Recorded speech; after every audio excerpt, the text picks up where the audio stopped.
What's your name, Elegance? Martha Gellhorn.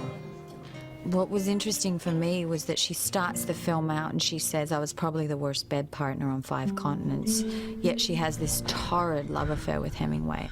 Hemingway meets his match with her. She's terribly bright, a serious writer in her own right, and they just embarked on a very passionate affair. They covered all the great wars of their time, but the war they couldn't survive was the war between themselves.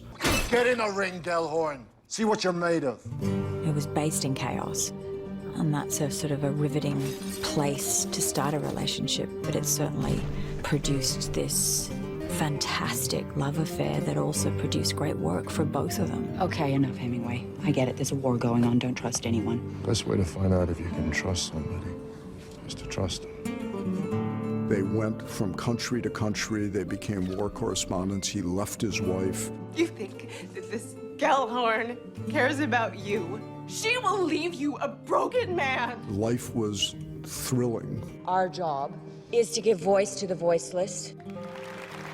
They went from Key West, they went to Spain to cover the Civil War, they traveled to China, they bought a house in Cuba. Papa doesn't want you to go. Come with me. We loved the challenge of making a movie that has big scope, big size, big emotions. He really aimed high, Phil, with this, because he said we need stories about women like this in the world. He's brilliant at storytelling. Bravest woman I ever saw. So much of the relationship between Martha and Hemingway is that they have to be sparring partners. Hemingway! Clive was the perfect choice because he's just such a brave actor. Say just the two of us step outside, me general. You can't play somebody like Hemingway and treat it like you do every other film. I read everything that he wrote. I read everything about him that was written. I went to Cuba and just immersed myself with everything Hemingway.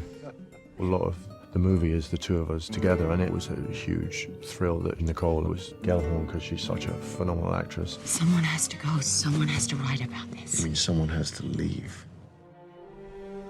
Martha Gellhorn was, by many accounts, the greatest war correspondent of all time. She put her feelings on the line. She was a great writer, a great journalist.